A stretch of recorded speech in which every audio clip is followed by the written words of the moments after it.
If gusto mo ma-experience ang winter wonderland na legit na may snow and ski experience, add this to your Korea itinerary.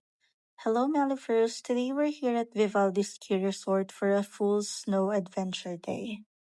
First time mo man mag-ski or marunong ka na, this place is super beginner friendly but may slopes din for advanced skiers. Samahan niyo ako today from pickup, from renting gear hanggang sa actual skiing experience. So, Vivaldi Ski Resort is about 1.5 hours to 2 hours from Seoul, depending on traffic. We booked ours sa Klook and pinili namin yung option A, which is the all-inclusive ski rate. It has basic lesson for 1 hour plus lift, ski suit, gear, goggles and helmet, and transportation. Other options na meron kay Klook is yung lift pass only, lift pass plus ski equipment, or may kasama ng ski lessons. For beginners, I highly recommend getting a lesson. Promise malaking help siya, especially if first time mo. First stop is the rental area ng ski suit. They'll give you ski suit. Again, this is included in our package. Pipila ka muna to get your suit and meron silang changing area.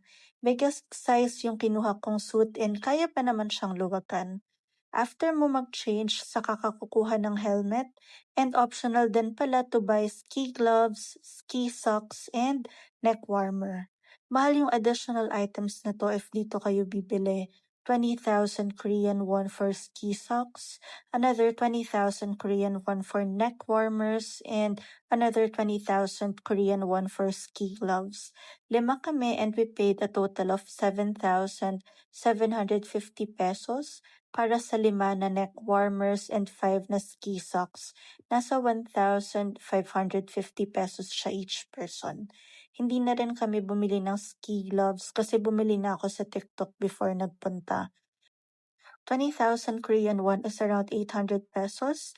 Yung gloves for ski sa TikTok is 400 pesos lang. Meron na rin neck warmers and pwede na rin kayo bumili ng winter socks basta yung makapal and yung mahaba. Dahil pala bumili kami ng items sa area, nagkaroon kami ng free upgrade for 3 packs sa helmet namin. Ito yung suot ko ngayon. Pro tip pala, wear heat tech or thermal inside. December 31 kami nagpunta, pero habang nagsiski kami, di rin namin masyado naramdaman yung super lamig kasi siguro busy kami sa pagtatry mag-ski. Naramdaman namin yung lamig while eating lunch na. Next stop na yung ski resort and binigyan kami ng ski boots. Need mo lang mag-upsize ng 2 sizes sa boots. And dito, Melifers, nag-struggle ako kasi malaki yung calves ko.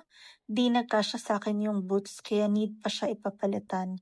Honestly, kahit pinalitan na, nahirapan ako isuot kaya tinulungan na ako ng instructor namin. Okay, so moment of truth. At first, mahirap siya. Hindi siya tulad na iniisip mo na slide lang ng slide.